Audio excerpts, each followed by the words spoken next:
orang tuanya perlu uang 100.000 aja ngutang, coba bayangkan. Udah ngutang, ditagih dulu.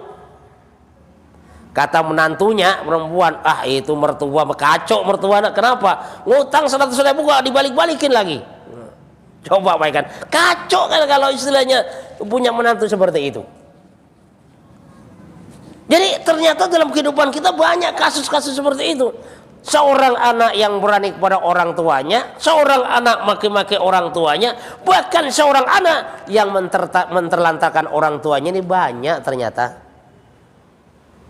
Bahkan anaknya kaya, anaknya orang-orang beruang, tapi ternyata apa? Ternyata orang tuanya ditaruh di panti jompo. Apa ada? Ada. Karena di panti jompo banyak orang-orang tua yang udah jompo, Pak, yang sudah nggak mampu berbuat apa-apa. Anaknya sih ada, cuman anaknya nggak mampu, nggak mau untuk mengurus daripada orang tua. Nah, makanya kalau ada anak seperti ini, Pak, perbanyak istighfar kepada Allah. Minta ampun kepada Allah, sungkemlah kepada orang tua, minta rela kepada orang tua. Karena kalau orang tua sudah rela, Allah rela. Tapi di saat orang tua gak rela, orang tua kesel kepada anaknya, Allah pun juga kesel. Bahkan keberkahan hidup ini akan diangkat oleh Allah Subhanahu wa ta'ala kepada seorang anak yang berani kepada kedua orang tuanya, yang berani ngomelin orang tuanya, yang berani mencaci maki orang tuanya, bahkan yang berani nyakitin orang tuanya. Itu diangkat keberkahannya oleh Allah. Jangankan jadi orang miskin, jadi orang kaya pun bingung. Banyak, Pak, orang kaya bingung. Duit mah banyak, rumah di mana-mana sampai bingung nempatin, mobil banyak sampai bingung mana yang mau dipakai. Tapi keterangan kagak dapat. Kenapa? Sama orang tuanya kagak berbakti, sama orang tuanya kagak perhatian, sehingga orang tuanya pun istilahnya